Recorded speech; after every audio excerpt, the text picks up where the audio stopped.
How's it going, boys? Johnny Superbman here, bringing you another Questions with Superbman. I know it's been a while. I like to keep my Questions with Superbman focused on hockey. There hasn't been a lot going on in the NHL since the Stanley Cup Finals ended.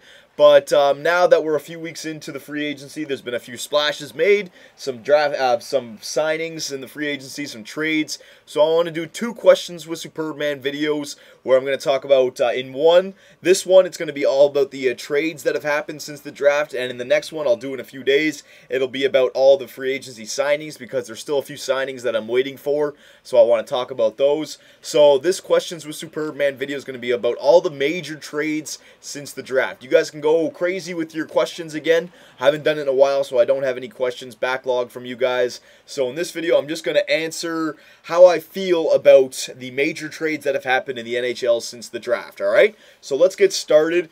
These are in no particular order. The first one on my list was between the Tampa Bay Lightning and the Nashville Predators. The Nashville Predators sent goaltender Anders Lindback, forward Kyle Wilson, and a 2012 7th-round pick to the Tampa Bay Lightning for goaltender Sebastian Caron, two 2012 second-round picks, and a 2013 second-round pick. Alright, so I think Steve Eisman was watching my Tampa Bay GM mode commentary, because I got Lindback in that, so he went out and got... No, I'm just joking. But Lindback, he hasn't proven yet. He's 6'6", super Swede. All right, so on paper, looks good. He's only 24 years old, and that's the thing, man. Under Steve Yzerman, the Tampa Bay Lightning, in just a year, they're looking very young. All right, a lot of guys who have potential but haven't proven themselves, so it could go either way.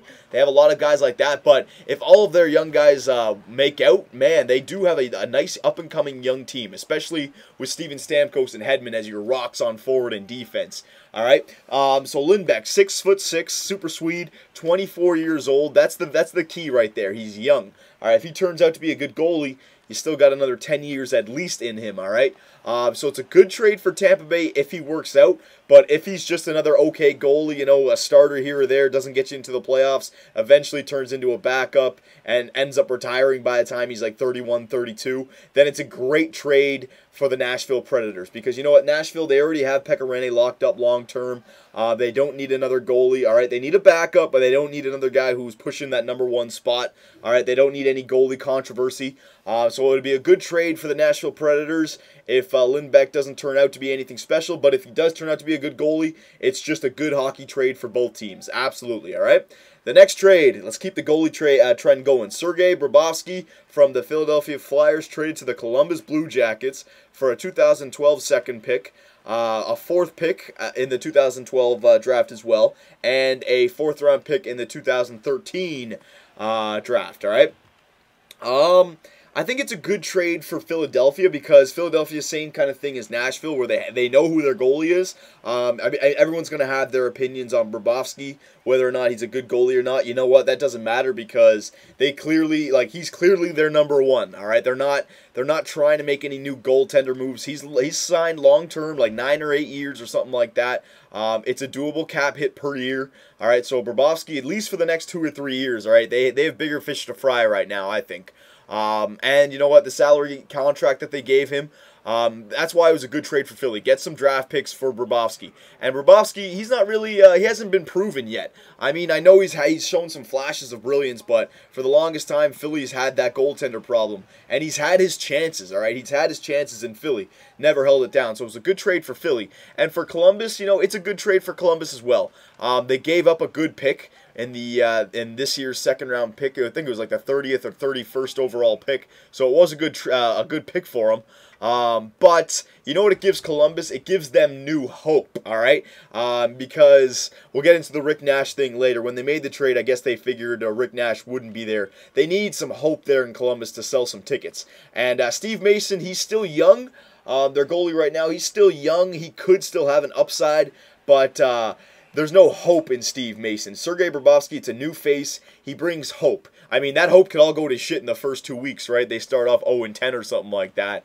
But at least they bring new hope, Sergei Bobrovsky. And you never know. It's new change of scenery, not as much pressure in Columbus like Philadelphia. He may turn out to be a very good goalie, and then it just works out for both teams, all right? So, but for me, I think it was a good trade for Philly. All right. The next trade, very odd trade for me, between the Ottawa Senators sending Nick Foligno to the Columbus Blue Jackets, who actually have a lot of trades here since the draft, for Mark Method of the Columbus Blue Jackets. All right. Now, very odd trade for me because this trade, you know, it looks like a great trade for Columbus. It really does. Another young, fairly young forward that they pick up. Foligno, who's only 24 years old, all right? He came off his best year with the Ottawa Senators with 15 goals and 47 points in 82 games. It's pretty good for Nick Foligno. I mean, if you get more than 50 points in the NHL, it's officially a good season for me. And Nick Foligno, 24-year-old who's getting 47 points, who's not supposed to be a first liner, like he knows his role back there. That's a pretty good year for him. And they trade him away for no draft picks, no nothing. They trade him away for a 27-year-old defensive defenseman, Mark Method. Now, I'm not going to run this guy down because he's been playing on Columbus. I don't know too much about him. But to me, it just seemed like Foligno, being only 24 years of age, you know, showing some potential that, hey, maybe he could turn into a 50-55 point scorer. And that's a perfect second or third liner for you. You know, you build around him. It just seemed like an odd trade for me. But you know what?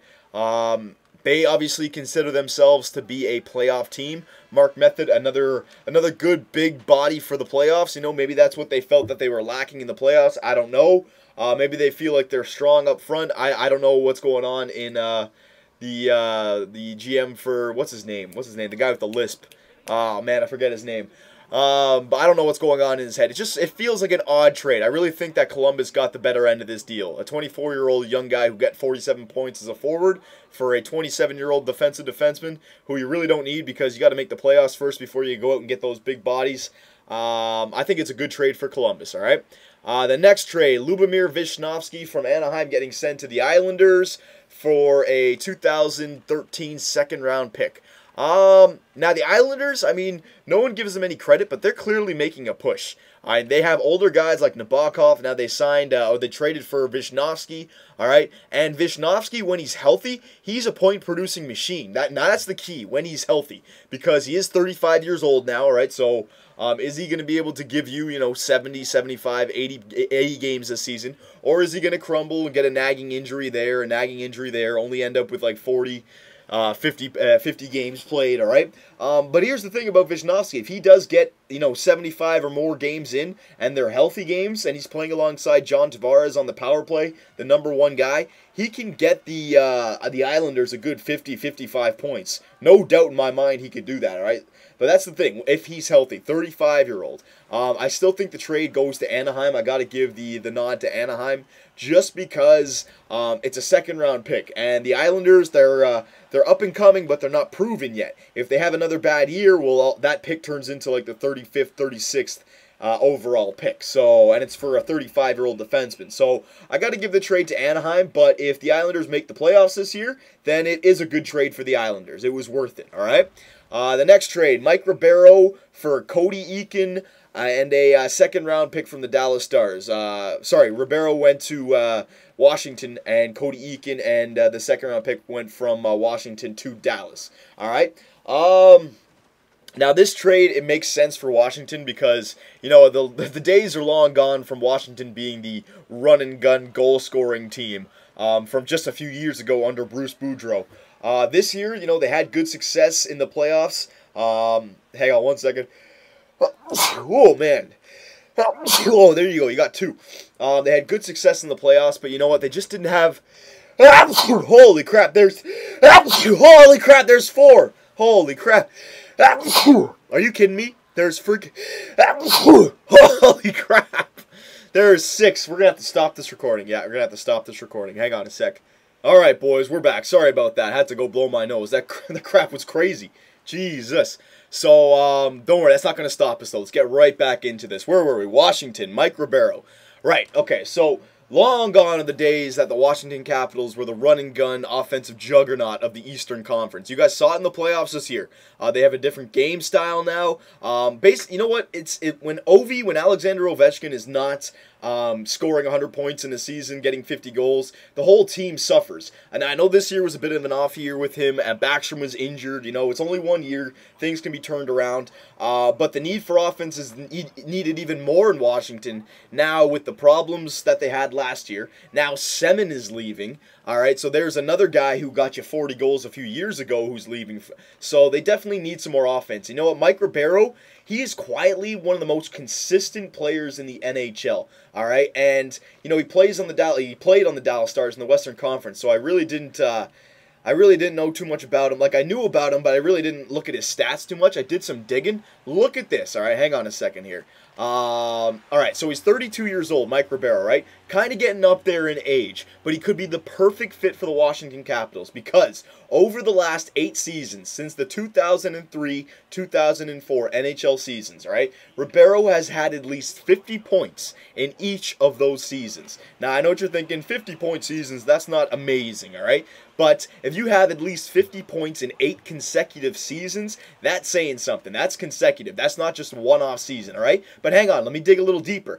Out of those 8 50-point seasons, one of them was an 80-point season, 2 of them were 70-point seasons, another 2 were 60-point seasons, and the remaining 3 were just 50-point seasons, all right? So out of those 8 consecutive point-scoring seasons, he had 3 of them with having at least 70 points, 1 of them having 80 points, all right? I mean, he can score goals, so that's what I'm saying. He's 32 years old, he can get points. If he works out, he could be the perfect fit for Washington. Give them another 2, maybe 3 years of good offense. All he needs to do in Washington is give them more than 65 points. If he can do that, it was a good trade. Abso-freaking-lutely, all right? And Dallas, I guess they felt like they didn't need him. I don't know what about the trade too much. Cody Eakin, a young prospect, and a 2012 second-round pick. I don't know too much about that. All I know is Ribeiro, he could be the perfect fit in Washington. Could be. I'm going to stress that word. Could be. If he only ends up getting 40, 45 points, big bust, all right?